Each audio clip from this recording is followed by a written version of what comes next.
हमारे channel SCS Mithila को करें सब्सक्राइब और बेल बटन भी दबा दें, जिससे हर खबर पहुंचे सबसे पहले आपके पास। आप देख रहे हैं एससीएस मिथिला। मैं हूं तुषार। लहरियासराय की एकमी स्थित इंडियन इंग्लिश स्कूल परिसर में भारतीय रेड क्रॉस सोसाइटी दरभंगा की ओर से दूसरे दिन मंगलवार को लगभग 1000 लोगों को रोक कर जूस पिलाया गया। रेड क्रॉस सोसाइटी के कोषाध्यक्ष आबदी ने कहा, इस कार्य को करने में दिल को बहुत सुकून मिलती है। ये Indian red cross society Darbhanga की ओर से दरभंगा वासियों के बीच में हम लोग एनर्जी ड्रिंक्स का वितरण कर रहे हैं। अभी हम लोग इंडियन इंग्लिश स्कूल के सामने हम लोगों ने अपना ये स्टॉल लगाया है इसका, और यहाँ से हम लोग वितरण कर रहे हैं। तकरीबन 600 लोगों को अभी तक हम लोगों ने एनर्जी ड्रिंक्स दे रखा है, और इसके पीछे उद्देश्य यही है कि रेड क्रॉस की तरफ से ये जो एनर्जी ड्रिंक्स का माने इंतज़ाम कराया गया, लोगों के बीच में बांटा जा रहा है ताकि लोगों को जागरूकता भी बढ़े और लोगों के बीच में कोरोना से लड़ने की सलाहियत भी बढ़े। इसके पीछे मैसेज यही है।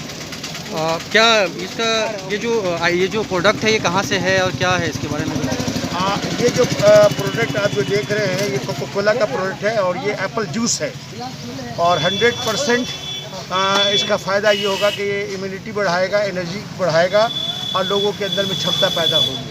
इस कोरोना महामारी के बीच एनर्जी क्या देने का काम आप लोग कर रहे हैं, तो क्या लग रहा है कि लॉकडाउन तो खुल चुका है, कहीं ना कहीं लोग काम पर लौट रहे हैं, इसमें क्या फ़ायदा होगा? खासकर लोगों के बीच में जागरूकता पैदा होगी। लोगों को ये समझ में आना चाहिए कि कुछ ना कुछ एनर्जी वो हमेशा गेन करें, क्योंकि लॉकडाउन में जो आपको 2-3 चीज़ों का बहुत ही ध्यान रखना होगा।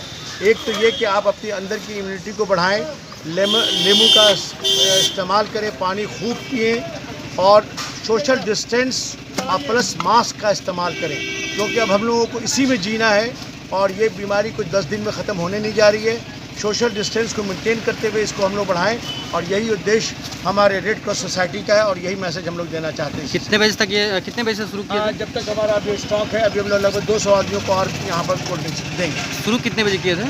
ये हम लोगों ने 12 बजे पॉजिटिवली स्टार्ट किया था। अच्छा, लगभग 1000 लोगों को मतलब पिलाना है। तकरीबन 1000 लोगों को हम लोग यहाँ पर पिला देंगे। कहाँ पर ये कार्यक्रम कर रहे हैं? ये है एकमी घाट में कर रहे हैं, और यहाँ पर इंडियन इंग्लिश स्कूल के सामने इसको हम लोग कर रहे हैं। ये एसोसिएशन से भी जुड़े हुए हैं। अच्छा, और ये जगह हम लोग का उनका पूरा कॉपरेशन हम लोगों का है। कितने लोग इसमें शामिल हैं आपके साथ? हाँ, अभी तो हमारे रेड क्रॉस के लगभग 8-9 आदमी यहाँ पर है, और कुछ लोग आगे की तरफ भी बढ़ गए हैं। सभी लोगों का मतलब इसमें योगदान है। मैं खास तौर से इस मौके पे इंडियन इंग्लिश स्कूल को धन्यवाद देना चाहूँगा, उनके प्रिंसिपल को, कि उन्होंने अपना भरपूर सहयोग दिया, अपने पूरे स्टाफ को यहाँ पर लगाया, और बगैर किसी दो राय के हमारे इंडियन रेड क्रॉस सोसाइटी को भी मैं धन्यवाद देना चाहूँगा, खासकर हमारे सेक्रेटरी मनमोहन जी को भी, तो उन्होंने बहुत एक्टिव रोल किया। मैं इसका ट्रेजरर हूँ, तो उसी माध्यम से हम लोग काम कर रहे हैं। इसके अलावा और कहीं कार्यक्रम करने वाले हैं आप लोग या? हाँ, इसके बाद हम लोग कल करेंगे नाका नंबर 6 पे जी, और नाका नंबर 6 के बाद करेंगे हम लोग वहाँ पर रामगंज में एक जगह है तंदूर प्लाजा, वहाँ करेंगे, और फिर करेंगे हैदराबाद, और लास्ट में हम लोग फिर करेंगे नाका नंबर 5 पे नेशनल डेंटल हॉस्पिटल, नाका नंबर 5 आबदी कॉम्प्लेक्स, वहाँ भी करेंगे। सचिव ने बताया कि इस तरह से लोगों में नई शक्ति मिलती है। इस तरह के ही जूस लोगों को पिलाया जा रहा है। सोसाइटी के कोषाध्यक्ष डॉक्टर SAH आबदी, सचिव Manmohan Saraogi, Indian English school के प्राचार्य HI अहमद एवं सदस्य अबू बकर आबदी, सितारे खान, इंजीनियर कमरे आलम सहित सोसाइटी के अन्य लोग शामिल थे। इस पुनीत कार्य में अपना अहम योगदान दूसरे दिन दिया। इंडियन इंग्लिश स्कूल परिवार के भी कई लोग इस पुनीत कार्य में उपस्थित थे।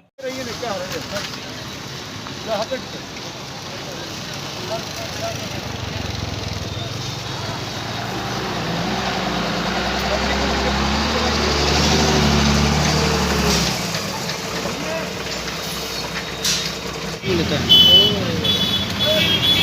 वही आइटम। एससीएस मिथिला के लिए बिहार के दरभंगा से नासिर हुसैन की रिपोर्ट।